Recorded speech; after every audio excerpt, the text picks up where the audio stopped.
Hello, my name's Simone and I'm a counselling psychologist. And if you are a self silencer, you're much more likely to be an internalizer. And internalizers tend to be much more other directed than externalizers. What does that mean? Internalizers have learned a strategy to be hypervigilant to the people around them and be watchful for others' emotional temperatures. They are often very compassionate, highly empathic, and how this shows up, and I'll ask you how well you do this. If you're in a room and you're surrounded by people, how well do you think you can discern what they're feeling? Are you good at knowing if something's off with somebody else? This is different from expecting others to dislike you, by the way, or thinking that you know what other people are thinking. It's more about attunement, it's more about pressure testing somebody's emotional temperature. And people who are internalizers, who tend to self silence, are often looking for how they can be of use to people. Often they've learned to get their attachment needs met by being useful. And not always, but this produces a kind of fix it type role in relationships.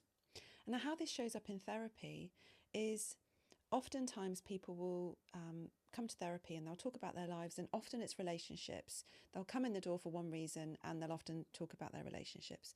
And I'll say to them, what's that like for you? And they'll go, I don't know. And I'll say, well, how does it make you feel? I don't know. Where does it land in the body? I'm not sure. And it's like trying to go on a search and rescue mission for somebody that's missing at sea. We just don't know where they are. We don't know when they got lost. We don't know what's happened to them. And it's this feeling of a loss of self.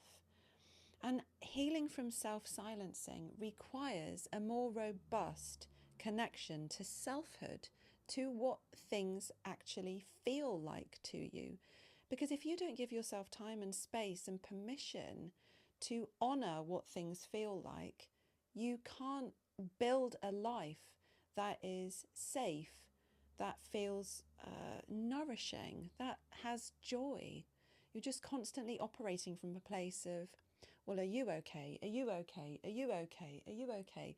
And when I speak to people in therapy and I'm trying to locate clients in stories, in narratives, often I can't locate them. I don't know where they are. They don't exist. And what I'm trying to do all the time for clients is help them experience themselves. So I'm always trying to slice it thinner. So we need strategies to be able to do that. And what I like to do is use that other directedness as a tool, as a resource for the client. And I'm going to do this with you now. So I want you to think, if you are a self silencer, and you don't have to be, do it anyway. I want you to think about somebody that you love deeply. And I want you to think about something that's happening in your life that you feel it's really hard to talk about to the person. It's something's uncomfortable. Something instinctively tells you this isn't going to go very well, right? And I want you to think about that experience, what's going on. Name what is happening first. And then let's think about how internalizers often have very vivid internal worlds. We love a bit of whimsy and a bit of romance. So we use that as a resource. So close your eyes, visualize that person that you love, and then think about them telling you what is happening to them, but it's what's happening to you.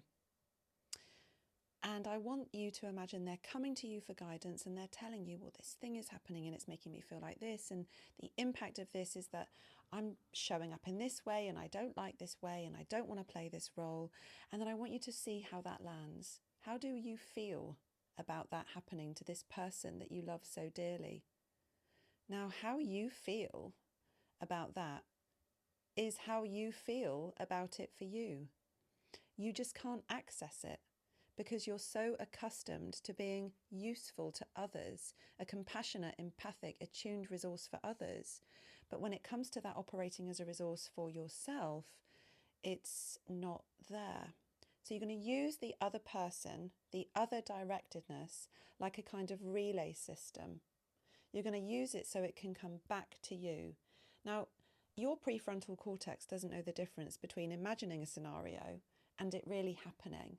So the more you practice this, the more you're developing a kind of robust relationship with selfhood. And that's what healing from self-silencing requires, is permission to know and understand, validate and accept yourself.